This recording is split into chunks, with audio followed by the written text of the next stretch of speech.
Hello guys, नमस्कार, जोहार, आदाब, सत श्री अकाल। एग्जाम फाइटर नंबर 1 पर आप सभी का ग्रांड वेलकम है, हार्दिक स्वागत है। और झारखंड के उच्च शिक्षा के लिए एक महत्वपूर्ण बदलाव किया गया है। जी हाँ, हायर एजुकेशन के क्षेत्र में झारखंड में पीएचडी रेगुलेशन में बहुत बड़ा बदलाव किया गया है और यह खुशखबरी है आप सभी के लिए। जी हाँ, अब आप सभी के लिए पीएचडी में बहुत सारी समस्याएं सॉर्ट आउट हो जाएगी इस प्रोसेस के तहत। तो क्या किया गया है बदलाव, इसको देखेंगे। और दूसरा, इससे यह फायदा होगा कि समाज के सभी वर्गों को इससे बेनिफिट होने वाला है। यानी जो कह सकते समावेशी शिक्षा, तो समावेशी शिक्षा को यहां पर एक प्रकार से कह सकते हैं लागू करने का सरकार के द्वारा प्रयास है। अब देखिए आगे क्या होता है। तो देखिए, सबसे पहले इस न्यूज को आप लोग देखिए और इसी के आधार पर आपको ये पता चल जाएगा मैं किस मुद्दे पे बात कर रहा हूं।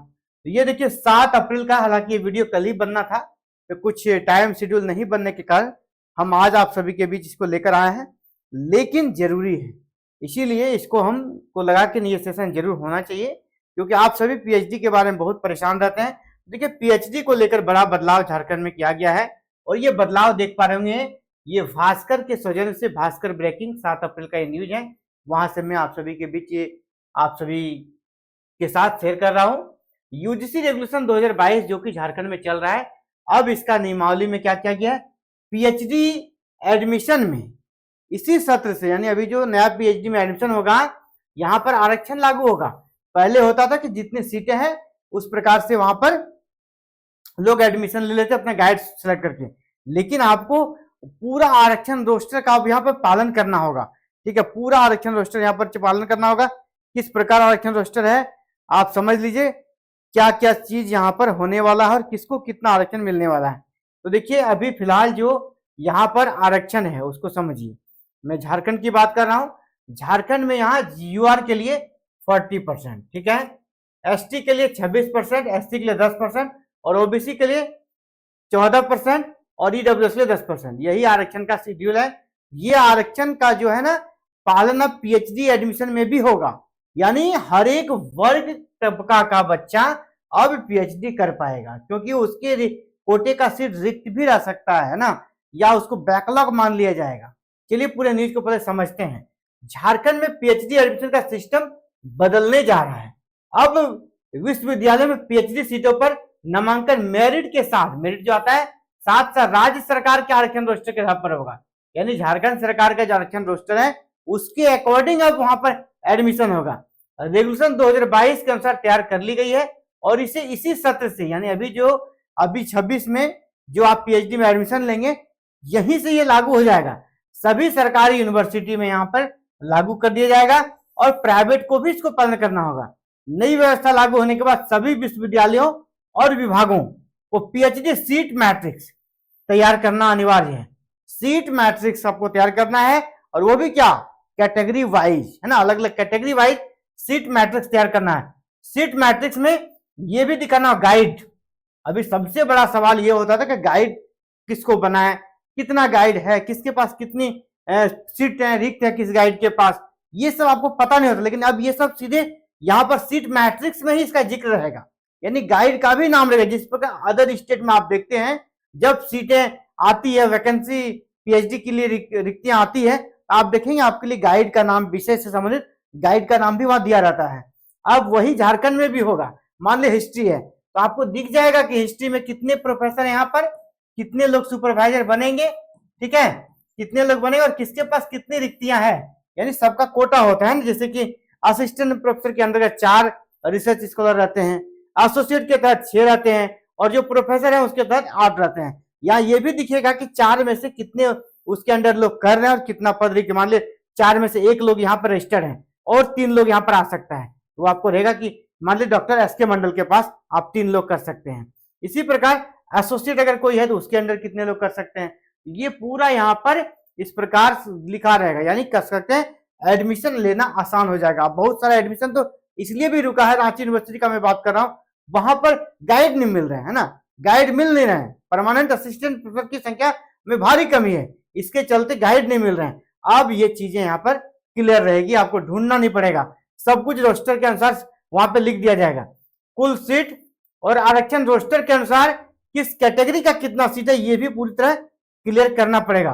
आरक्षण के आधार पर ही एडमिशन लिया जाएगा। अब तक क्या होता था ना, अब तक होता था क्या, जैसे कि आप मान लो नेट पास है या जेआरएफ पास है, अभी तक क्या होता था, आप नेट या जेआरएफ हैं तो आप क्या करते थे, अभी इसके तहत यहां पर अब तक यूजीसी के तहत जो जेआरएफ है, नेट है या पीएचडी एंट्रेंस पास है, सीधे पीएचडी कराने वाले शिक्षक से संपर्क करते थे, सीधे वो गाइड ढूंढते थे, है ना, हम इस गाइड के अंतर्गत करेंगे, और गाइड के अंतर्गत वह एडमिशन की प्रक्रिया शुरू कर देते थे।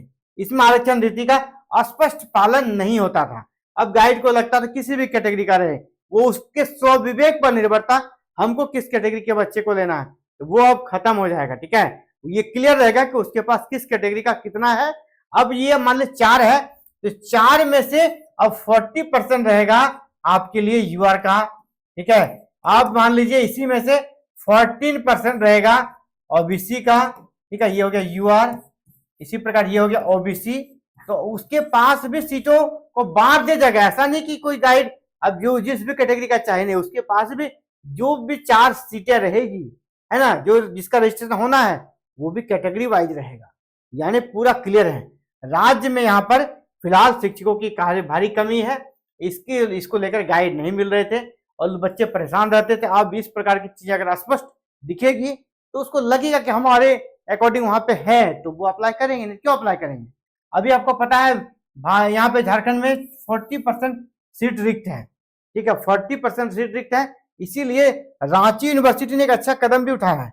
रांची यूनिवर्सिटी ने क्या किया ना, अभी पीएचडी की समस्या को दूर करने के लिए, आपके गाइड की समस्या को दूर करने के लिए रांची यूनिवर्सिटी ने प्रस्ताव तैयार कर सरकार को भेजा, जिसमें नीड बेस्ड असिस्टेंट प्रोफेसर को भी पीएचडी रिसर्च कराने की अनुमति देने की मांग की गई है।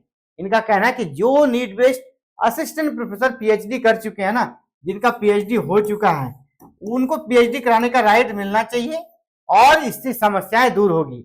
परमानेंट बहाली में अभी दिक्कत देरी है, तो तब तक आप इनके माध्यम से भी आप इनको गाइड बनाकर पीएचडी में जो बच्चे भटक रहे हैं, रिसर्च का जो काम पूरी तरह ठप हो गया है, उसको एक गति दिया जा सकता है, क्योंकि सारा काम तो ये लोग कर ही रहे हैं, तो इसको क्यों ना हम इसको पीएचडी भी इनसे करा लें, क्योंकि क्वालिटी में इनका कहना है ये भी पीएचडी है। आपको पता है जो परमानेंट असिस्टेंट प्रोफेसर होते हैं, अगर वो रिटायर भी हो जाते हैं ना, अगर आप उसके अंदर रजिस्टर्ड है तो भी आपका पीएचडी वो करा देंगे, है ना, ये उनको राइट बनता है। तो इसीलिए यहाँ पर ये पढ़ा रहे हैं, इनको भी कहा गया है कि पीएचडी कराने का अधिकार दिया जाए और इनके अंतर्गत बच्चे रजिस्टर्ड हो सके और पीएचडी कर सके। यानी 4 सीट अब नीट बेस्ड को भी मिलने वाला है, 4 बच्चे एक नीट बेस्ड के अंतर्गत रजिस्ट्रेशन करा सकेंगे और इससे काफी बड़ी समस्या का सॉल्यूशन यहाँ पर हो जाएगा।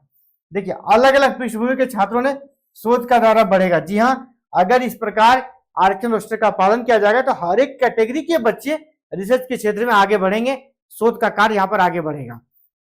तो ये कह सकते संशोधन आपको कैसा लगा जरूर बताइएगा, लेकिन अच्छा है, मेरे पॉइंट ऑफ व्यू से ये बहुत अच्छा किया गया है, ताकि हर किसी को यहाँ पर फायदा मिले और यहाँ पर एडमिशन लेना आसान हो। और गाइड का जब वहां कह सकता आरक्षण रोस्टर के साथ गाइड का भी नाम दिया रहेगा। आप जब भी सीट मैट्रिक्स आता है कि यहाँ पर 500 सीटों के लिए पीएचडी की विज्ञप्ति जारी हुई है, तो 500 सीटों में किस कैटेगरी कितनी रहेगी वो तो रहेगी, इसके साथ ही साथ यहाँ पर किस विषय में कौन कौन गाइड अवेलेबल है, कौन कौन सुपरवाइजर अवेलेबल है, कौन कौन सुपरवाइजर के अंतर्गत कितना पद रिक्त है और वो पद किस कैटेगरी का रिक्त है, ये आपको मिलने वाला है। ये एक प्रकार सकते बहुत ही ट्रांसपेरेंसी वाला काम हुआ है, इसके बारे में आपको अब बहुत भटकना नहीं पड़ेगा। उम्मीद करते हैं नया सेशन से पीएचडी का कार्य बहुत आसान हो जाएगा और बहुत अच्छे से एडमिशन होगा, स्मूथ तरीके से आप सभी रिसर्च के क्षेत्र में आगे बढ़ सकेंगे। और आपको पता है झारखंड में क्या होता है ना, एपीआई बेस्ड सिलेक्शन होगा, एकेडमिक परफॉर्मेंस इंडेक्स के आधार पर सिलेक्शन होता है।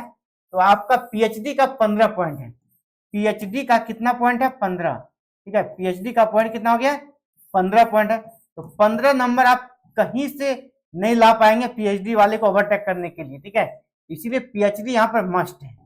पीएचडी में आपको कहीं ना कहीं रजिस्ट्रेशन कराना ही चाहिए, ये बहुत जरूरी है। दूसरा, जिनका पीएचडी लगता है कि वैकेंसी अभी जल्दी आ जाएगी, पीएचडी नहीं हो पाएगा, उनको कम से कम अपना रिसर्च आर्टिकल, ठीक है, रिसर्च आर्टिकल आपको करना चाहिए।